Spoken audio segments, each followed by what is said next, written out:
弟兄姊妹平安，我哋今日繼續讀以弗所書嘅第6章5節至到9節。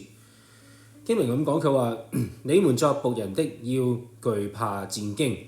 用誠實的心聽從你們肉身嘅主人，好像聽從基督一般。不要只在眼前侍奉，像是討人喜歡的，要像基督的僕人，從心裏遵行神的旨意，甘心侍奉，好像服侍主，不像服侍人。因為曉得各人所行嘅善事，不論是為奴的，是自主的，都必按所行的得主的賞賜。你們作主人的，待僕人也是一樣道理，不要威嚇他們，因為知道他們和你們同有一位主在天上，他並不偏待人。弟兄姊妹，今日嘅經文呢，亦都係喺5章嘅第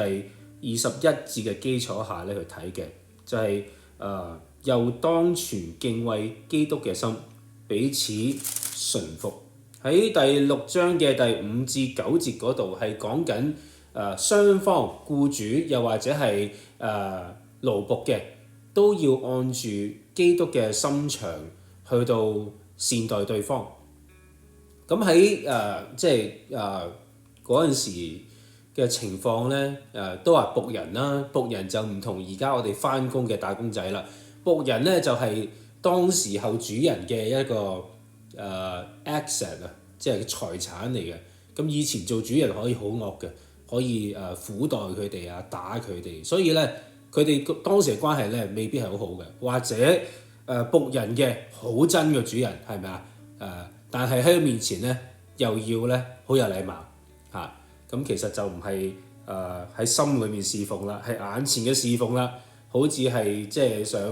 討佢喜歡咁啦，但係其實個心咧係針對死嘅。咁喺保羅呢一個經文裏面教導咧，雙方嘅喎，嗰陣時信咗耶穌嘅人咧，由僕人變做弟兄嘅啦喎，咁即係話作為僕人嘅嚴格嚟講唔再係僕人。作為主人嘅，亦都要明白一個道理，就係佢天上面都係有一個主人，所以喺肉身嘅位份當中，我哋着重嘅係基督嘅心腸啦。如果相信耶穌基督嘅主人，我哋善待僕人嘅時候，咁僕人亦都可以打從心底裏面去善待返呢位主人。咁喺當時嘅環境嚟講，呢個係好有智慧嘅。咁我哋今日點用呢？我哋今日已經唔係僕人啦，我哋有時有工會啦，我哋甚至乎可以惡過老闆啦。咁當然老闆亦都可以使還手啦。我相信呢，呢個經文呢話俾我哋聽，今日我哋要喺我哋工作嘅位份上高去榮耀我哋耶穌基督。我哋可以努力工作，我哋可以誠實作工，做一個好嘅僱主。但係當我哋面對緊一啲唔應該做嘅事情上邊，我哋要喺主裏面 say no 啦。咁有啲咩例子呢？我相信大家咁多年經驗呢，都唔使我講㗎啦。咁我就不如講下自己啦。咁即係我而家係牧師，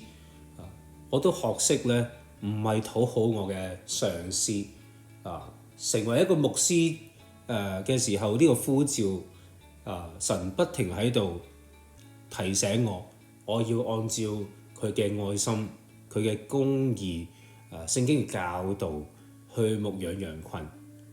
如果上司做一啲事情係對羊群不利，即係弟兄姊妹不利嘅時候，唔好話不利啦，即係剝削佢哋，又或者冇跟聖經嘅邏輯或者教導去行嘅時候，